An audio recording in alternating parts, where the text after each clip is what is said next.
Cheers, buddy. Cheers, pal. Whoa. Yeah. Whoa.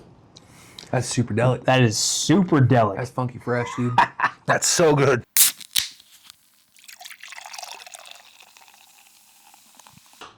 How you doing? It's another exciting episode of the Sunday Sips podcast on the Tales, Ales, and Trails channel. I'm your boy Kyle. That's your other boy, Nick. In the flesh, baby. We didn't lie to you. We said last week that we were going to start rolling out with some hazies because we had been, Hazies had been missing from the lineup for neglected. That's neglected. Neglected's a good word for it. Yeah. So it is another hazy. Yep. And it is another one of our favorite breweries. Yeah. This one is a local one.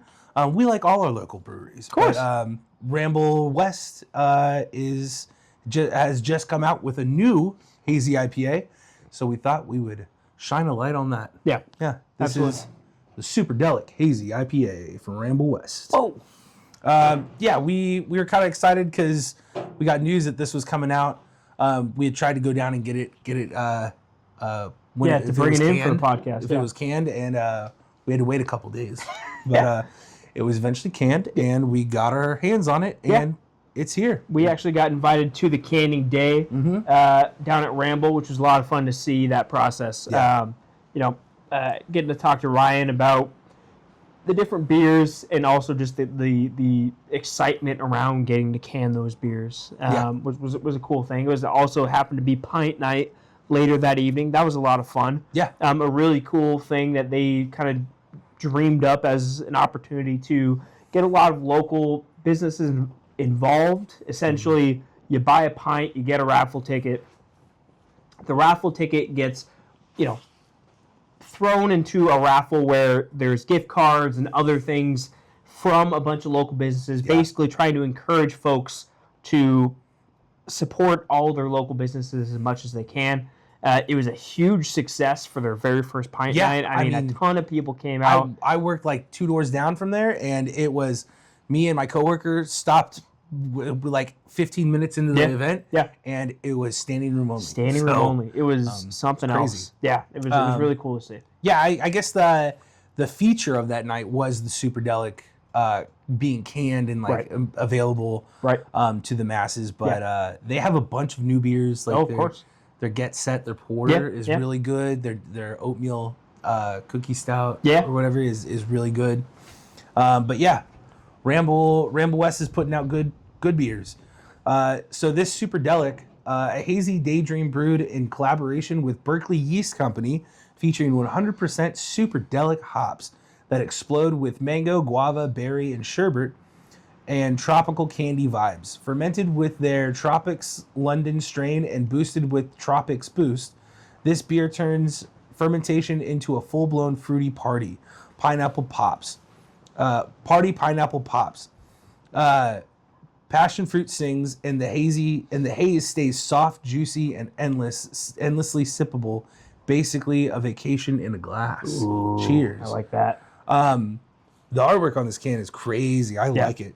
Ryan, talking with Ryan, he had talked about the individual that helps or that does design their cans for them, and he says she's fantastic. Like, she does so much great stuff. And with this can specifically, they didn't really give her a ton of direction. They just said, "Hey, here's the new beer.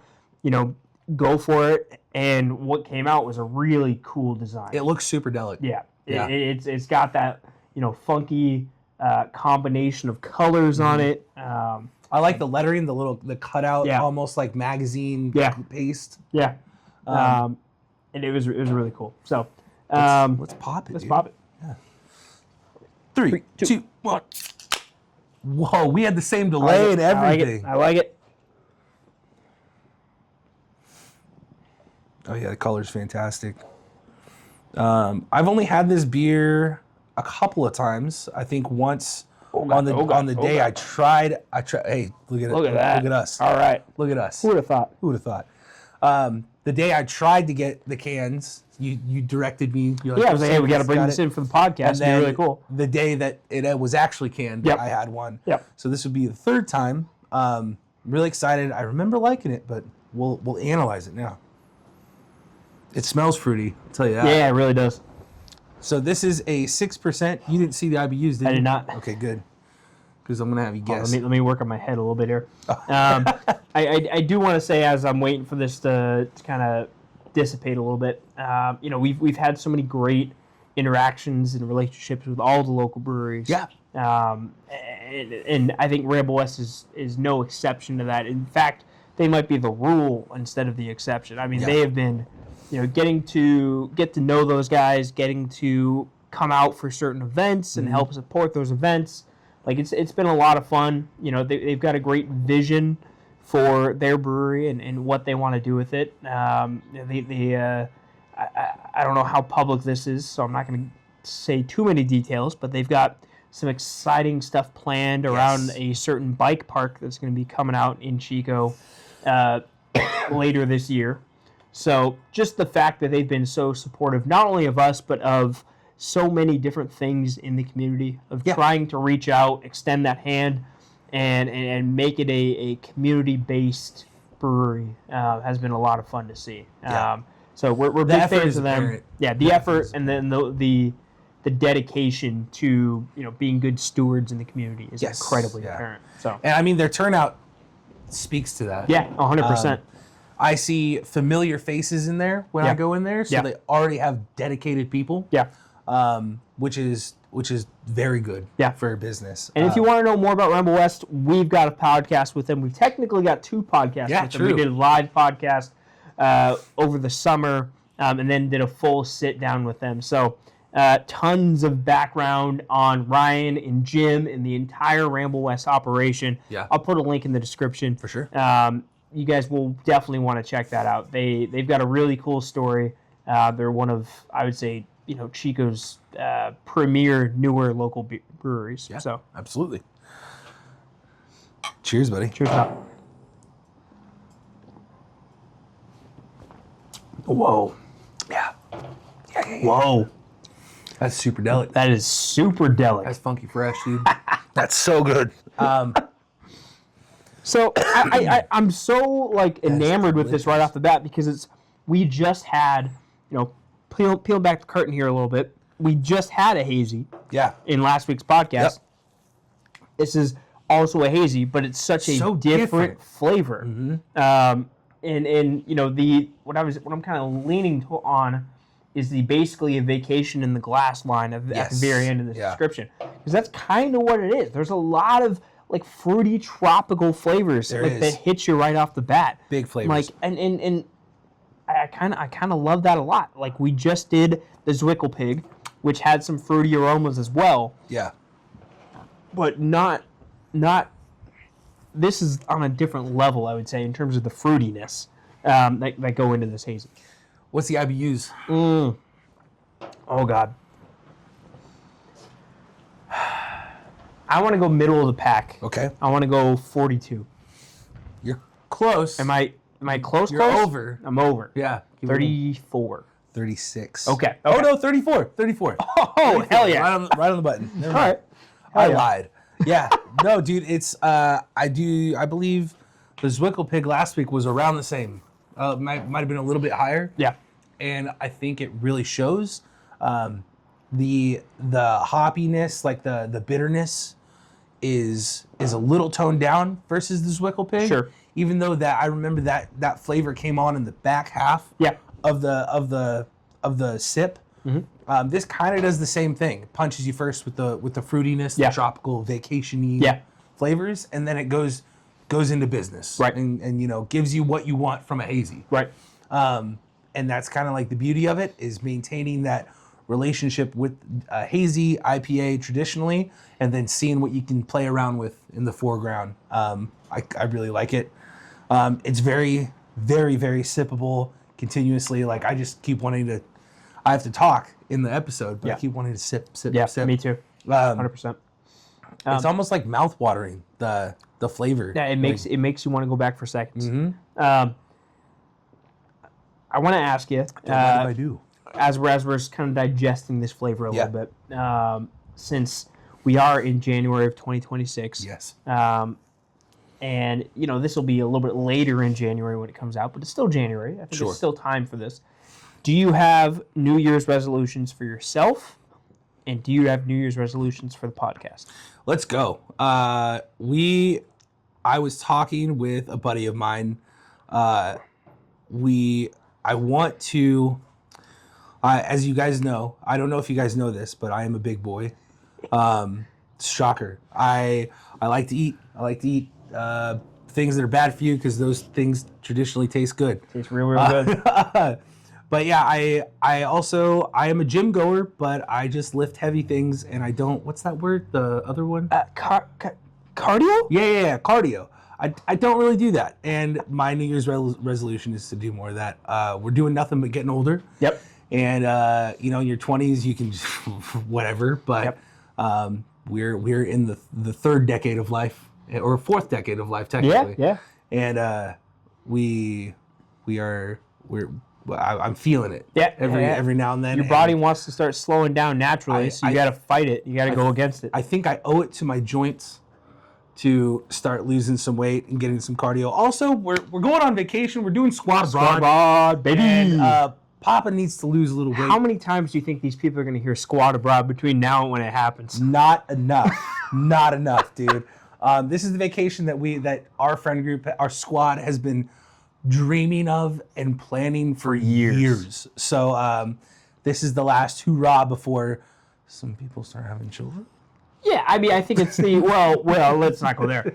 But it is, we're at that stage in life where this is kind of a now or never moment in terms of getting everybody together, or at least as many people as we can get together. Yeah. There are already some close friends that are with children, and they're settling down and stuff like that. So a tropical vacation doesn't really make sense for them at this point. A Superdelic vacation. We wanted to get together and make that happen. We've been doing friend trips for years and years and years. Mm-hmm. Going to Tahoe, going to places like Arnold, going to Bend, Oregon. Yeah. But we've dreamt of going somewhere, sitting on a beach, the entire group, and just having a great week. So we're making it happen this year. And honestly, very, the financial part of it that is the most difficult. Really the only change, because the house wasn't drastically off. It's just being able to afford a plane ticket, and we're at that stage in our lives. No big deal. You save a little money, you get it. Right. You do it. You drop it. You have fun. Right. It's worth it at that point. Absolutely. And we're excited for it. So, reeling it back. I've made a commitment to run. I at the end of the year, because at the end of the year I want to be able to run a 10K. And halfway through the year, around June, I want to be able to run a 5K, which will actually be right before we go on the squad abroad. Yep. I will run a 5K. Which would be great to be able to hit that milestone right before we go on the trip. And I'm sure along with training for that, I will probably drop a few LBs. Oh, for sure, 100%. The diet's going to have to change too. But we're all going to try to, we're still going to drink on vacation and drink, a little bit on the weekends, but Nick and I have also talked about dialing it back as far as volume. Yeah, it's about being mindful. It's about practicing good, healthy habits, finding a good balance. Mm-hmm. And actually really enjoying the beer that you have while you have it, instead of just slamming it. Yeah, and I think over the years, even since we've been doing this Sunday Sips podcast, I think we've made a lot of transitions into, drinking a lot more moderate kind of way. Yes. But I think there's still room for improvement. Yeah. So I think 2026 is going to be that year. So some of us slip up sometimes. Look, man. We all do it. But yeah, dude, back to this. This is phenomenal. I think it's phenomenal, number one, for the percentage. 6%. Yeah. I can drink, 3 or 4 of these babies. A lot of flavor in 6%. In a night, and call it and be really decent. Yeah. It's really good, really refreshing almost. As we're in transition from last week's Zwickle Pig, I feel like it was more flavor packed instead of refreshing. Sure. And this leans more on the refreshing side with that flavor. Right. Dude, I mean, if I have any negatives, I really don't have a negative. I also like weirdly enough, I thought the Zwickle Pig was going to look more like this I'll put it up to the camera. Yeah. A little bit. Hazier. That is a thick hazy. Yeah. I thought the Zwickel being a double was going to have more of that kind of look to it. But I've told this to Bryant Macon. I think I've probably said this on the podcast before. My favorite beer is the beer that you can't see through. Yeah. And that is exactly what this is. Yeah. I don't want to lie to you. It is still heavy in the sense that it is hazy. So, lager drinkers out there, porters could be heavy, but lager drinkers and stuff like that, you might find this a little heavier. But compared to, what was it, a double hazy IPA for the Zwickel Pig, it is lighter. And I think the ABV really resembles that remark. 100%. Before we rate, you want to... I'll plug a few things. Plug it in, dude. Yeah. Right now, as this episode has come out, our latest episode of the Tales, Ales, and Trails podcast with Joe Foft, the Colorado Kid. Yes, sir. It's out right now. Joe is a really, really nice guy. He is, this has been a really cool thing for me to see. He's exactly the guy that he is in the videos and the content that he makes. He's a humorous guy. He's a very action-packed and lively dude. Sure. And you can, when you're talking to him, there's a cadence, and he keeps it incredibly upbeat. And he's just a very energetic individual. And comes out in his videos, and it absolutely came out in this interview. I had a fantastic time getting to talk to him. Went out in Granite Bay.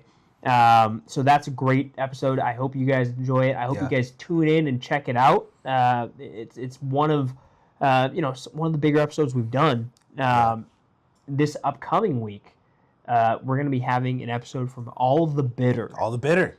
Ian of All the Bitter. Great interview. They do non-alcoholic bitters. Mm-hmm. That's their bread and butter. All the Bitter, and they've since opened up a mocktail lounge, I guess you could say. Yeah, I would say lounge. Yeah. In town, where you can come by, have a mocktail if you're sober, if you're doing a dry January, if you're just in that space where you want to be a little bit healthier and not have something alcoholic. It's a great space to come by, have a great mocktail. Ian told us a ton about his journey, about his experience with alcohol, his decision to stop drinking. It's a really, really fascinating discussion. Yeah. And they've done a lot of great stuff, and the mission behind what they're doing is so meaningful and valuable in terms of they wanted to create something that was absolutely zero alcohol, so the people who are sober and want to add some bitters to their mocktail don't have to worry about there being any trace of alcohol in it at all. Yeah, he brought up the point in the interview that traditional bitters still have a little bit of alcohol in them. A ton of alcohol. You use a dash of bitters, right? But bitters traditionally are like 40-some-odd% alcohol. But when you put a couple dashes into your drink, it's not that relevant. But when you are on a sobriety journey, whether it be for health reasons or addiction reasons, you don't want any. Right. Especially if it's for addiction reasons. Right. And they saw that hole in the market, and they wanted to fill it not just for the financial aspect, but for the wholesome aspect. Yeah. And as being able people to provide who were sober themselves, they saw that as something that would mean a lot to a lot of people. Yeah. And honestly, it was something that I didn't think of. Right. And then when you think about it, it's really just missed. It's totally whiffed out of that whole conversation, and their ability to provide that to everyone is awesome. It's an awesome perspective from them. 100%. Yeah, dude, I really enjoyed that interview.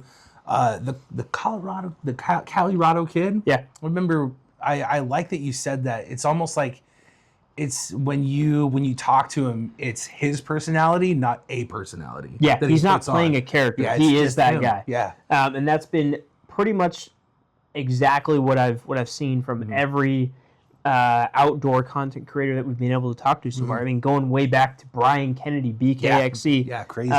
Who he's just that guy. An episode that we've got coming up in the next couple of weeks, Jess the Maker, who's does a similar kind of content to the Colorado Kid, a little bit more humor, a little bit more satirical side of mountain biking. But she is that person. She's not putting on a character. She is exactly who she projects to be in, the content that she puts out, which is really cool to see. It's awesome. It's really cool. From the beer side of things, it reminds me getting to finally meet Ken Grossman and realizing that, he is the guy that everybody says he is. It's not a front. No. He is the incredibly humble, incredibly thoughtful individual. Yeah. And you can see, just for talking to him for 40 minutes, you can see why he's had the success that he's had. It's so weird that I always refer to him like he's just a guy. He's just a dude that put in a lot of hard work and ambition and did something amazing. Yeah. But at the end of the day, he still views himself. He's like, I'm just a guy. Right. You know? Right. And 100%. that's like, and it's super awesome to see that. It's almost like when you see like, your heroes they're just humans. They're just people like us. Yeah. People say don't meet your heroes. So far, they've been incredibly wrong. I've met all my heroes. Yeah. Through this podcast, I've met a lot of my heroes, and they've been awesome. Yeah. It's cool. Yeah. Let's rate this baby. Okay. You go first. You went first on Zwickle. Okay. I'm going to put this. I think this is way more of this beer for rating already. Don't worry, I'll buy you some time. This fits what I would like to see in a hazy as far as like drinkability a little bit more than Zwickle Pig, whereas Zwickle Pig is more of like an experience. Yep. And that's very awesome in its own merits. But this resonates with me a little bit more. The fruity flavors are very similar. Yeah. Just a little toned down, like I said, more refreshing on the whole sip. I will probably go. I'll probably go 8.25 on this baby. It's like really good. You know what? I'm going 8.5. I'm going 8.5. Okay, all right. There's a whole 1.5% until we get to 10. So 8.5 seems right. This is, I know they have Pioneer Haze. Yep. They got the I think there's Fundamental Haze or something like that. Something, I don't know. But I'm missing the flavor on remembering the flavor of that. But Sure. they're pretty much around the same, and they're all different in their own way from Ramble. But this one's got to sit at 8.5 for me, dude. It's so impressive. Yeah. I really like this flavor. Yeah, I would agree. I had 8.5 in my mind as the score before you said it, so I'm gonna match you. I think it's an 8.5. Hell yeah. I think about, and I have the benefit of some inside baseball here because I did talk to Ryan on canning day, and he was talking about this collaboration with Berkeley Yeast. Yes. Yeah. And how excited he was about it. It's something they've been working on for a long time. And just, the kind of hops that they're able to work with beers like this. Yeah. It's kind of opening up a whole new world for them. It was actually, he poured me a little bit of Poppy's Pale while I was there in the morning because, Poppy's is going to be different because of that collaboration with Berkeley Yeast. So it was kind of the last iteration of Poppy's that was going to taste exactly like that. And he loved that. So what I'm saying is this beer is kind of the representation of this new collaboration. Yeah. It's only going to mean a ton of great things for Ramble West. I love it. I think it's a great hazy. The way they packed all this tropical fruit flavor into this hazy is really something special. It's almost Starbursty. It's not necessarily unique. Yeah. But the way they've done it and it really balanced out the flavor with the haziness of the beer itself, I'm a big fan. I'm gonna go 8.5, like we said. Oh yeah, man. And I think it's a very deserving score. Yeah, I love that you had that talk with Ryan because if you guys don't know Ryan, I'm gonna put you on the spot, Ryan. He is a beer geek. He is a student of beer. He is a nerd. You're a nerd, Ryan, for beer. And we love that about him. Like he gets excited about it, and he makes me excited when I hear him talk about it. I mean, that's actually perfectly said because he will talk about stuff that goes. There's some things definitely that go over my head. I like to think that I know a decent amount about beer. Yeah, but there's certain things there's certain things he talks about that I don't understand fully, but the passion that's behind it makes me want to be tuned in, want to hear what he's talking about, and then go learn about it. Well, he was very very transparent with us when we had a conversation with him, where he was like, he thinks he doesn't know, shit about it, which is wild, which is funny because he's like very knowledgeable. Yeah, very knowledgeable man. But yeah, he is just that right amount of nerd about it, where he's excited to really like bring new and exciting like innovations to anything he can. 100%. He was talking about having a vat of his own. His like testing vat. Yeah, to like play around with stuff. Yeah, smaller tank that you could do a little bit smaller batches. And experiment with some new flavors and stuff. Well, you killed it with this one, Ryan. Because it's good. Yep. All right, man. 8585. Yep. Cheers, pal.